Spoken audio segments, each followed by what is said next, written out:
Thank you for spending some time with us. You personally met with VP Harris a few weeks ago. You discussed ways to address the root causes of migration from Latin America. Do you think she heeded your advice? Absolutely. I was very proud of her accomplishments, and she definitely met with the right people, was in the right place at the right time in order to address those root causes. Look, we know that these massive cyclical migrations up north will happen due to poverty, the violence, food insecurity, hunger, the lack of hope due to corruption, and has nothing to do with the United States. So if we don't address the root causes, we're going to continue to see this cyclical nature. And as a doctor myself, it's like treating the symptoms and not the cause. And so what she's going to do is treating the cause so that we can end this. You are, of course, among the members of Congress here in the states who are taking the lead on immigration reform. Do you think that her trip changed the contours of that debate?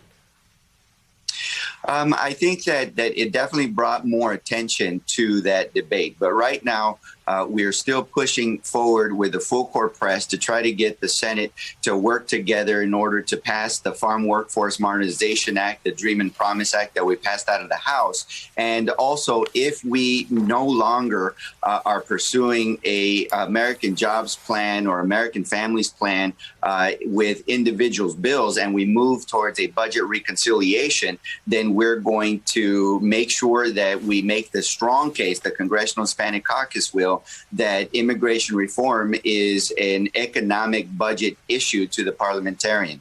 One of the things that I think makes what we're talking about so complicated is that you really are talking about long-term investment in the region. And what that means in part is that you won't see the results of that investment overnight. How do you set markers for success along the way so that you can measure whether or not progress is being made? Well, I think that the orderly and legal migration is going to be a marker. If we can really set up those migration processing centers, those child youth processing centers in those countries that President Trump demolished, if we can work with the Mexican and the Guatemalan governments in order to provide security at those borders in Guatemala and Mexico, if we can make sure that we process the asylum-seeking claims efficiently and have their day in court, all that are going to be markers to determine if we're having success, including reinstituting their agricultural industry that was demolished due to the hurricanes as a result of climate change. And so those are things that we can really provide hope to the people in those countries so that they don't have to take that desperate decision to travel north, the dangerous journey, and they can have hope and a good life in their own countries.